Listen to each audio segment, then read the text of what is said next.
ଆପଣ ନିଜ ପିଠି ଥାପଡ଼ଉଛନ୍ତି କିନ୍ତୁ ଏକଥା ବି ରାଜନୈତିକ ସମୀକ୍ଷକ କହୁଛନ୍ତି ଗୋଟେ 24 ବର୍ଷ ଧରି ସରକାର ରହିଥିଲେ ଯେଉଁମାନେ ଅଛନ୍ତି ସମସ୍ତେ ଅଭିଜ୍ଞ।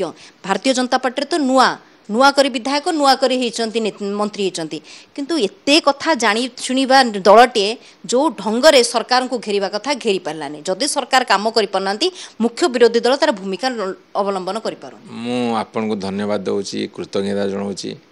ଆପଣମାନେ ଆମଠୁ ଆହୁରି ଅଧିକ ଆଶା କରୁଥିବାରୁ ଆପଣଙ୍କର ବିଶ୍ୱାସ ଭିତରେ ଆମ ଉପରେ ବଢ଼ିଛି। ତେଣୁ ଆପଣ ଚାହୁଁଛନ୍ତି ବିଜୁ ଜନତା ଦଳ ଆହୁରି ଅଧିକରୁ ଅଧିକା ଆନ୍ଦୋଳନାତ୍ମକ କାର୍ଯ୍ୟକ୍ରମ ହାତକୁ ନେଉ, ସେଇଥିପାଇଁ ଆପଣଙ୍କୁ ଧନ୍ୟବାଦ ଦେଉଛି ନମ୍ବର 1। ନମ୍ବର 2, ଭାରତୀୟ ଜନତା ପାର୍ଟିର ଅଭିଜ୍ଞ ଲୋକ ନାହାନ୍ତି ବୋଲି କାହିଁ କହୁଛନ୍ତି ଆପଣ?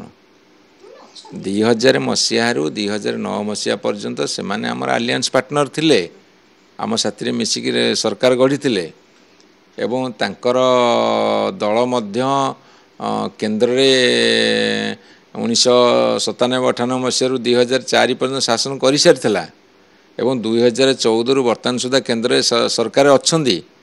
ସେମାନେ କିନ୍ତୁ ଅନଭିଜ୍ଞ ହେବେ? ଆମକୁ ଖାଲି ଅଭିଜ୍ଞ ତାକୁ ଅନଭିଜ୍ଞ କହିଦେବେ? ସେମାନେ ବି ବହୁତ ପାରଙ୍ଗମ, ବହୁତ ଅଭିଜ୍ଞ, କିନ୍ତୁ ତାଙ୍କ ଆମ ଭିତରେ ଗୋଟେ ଫରକ ଅଛି।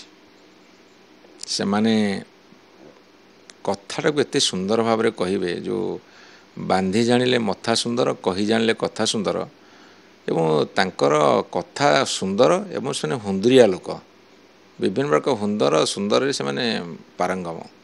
ଅରୁଣ ସାଙ୍କ ଠାରୁ ଅଧିକା କଥା ସୁନ୍ଦର କିଏ କହିପାରିବ? ଗୋଟେ ଏକ୍ସେପସନ୍ ଇଜ୍ ନଟ୍ ଆନ୍ ଏକ୍ଜାମ୍ପଲ୍। ଗୋଟିଏ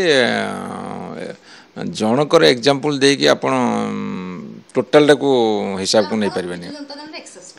ନା ମୁଁ ଏକ୍ସେପସନାଲ୍ କହିଲି, ମୋତେ ଆପଣ ଏକ୍ସେପସନାଲ୍ ବୋଲି କହିଲେ ତ ମୁଁ ସେଥିରୁ କହିଲି।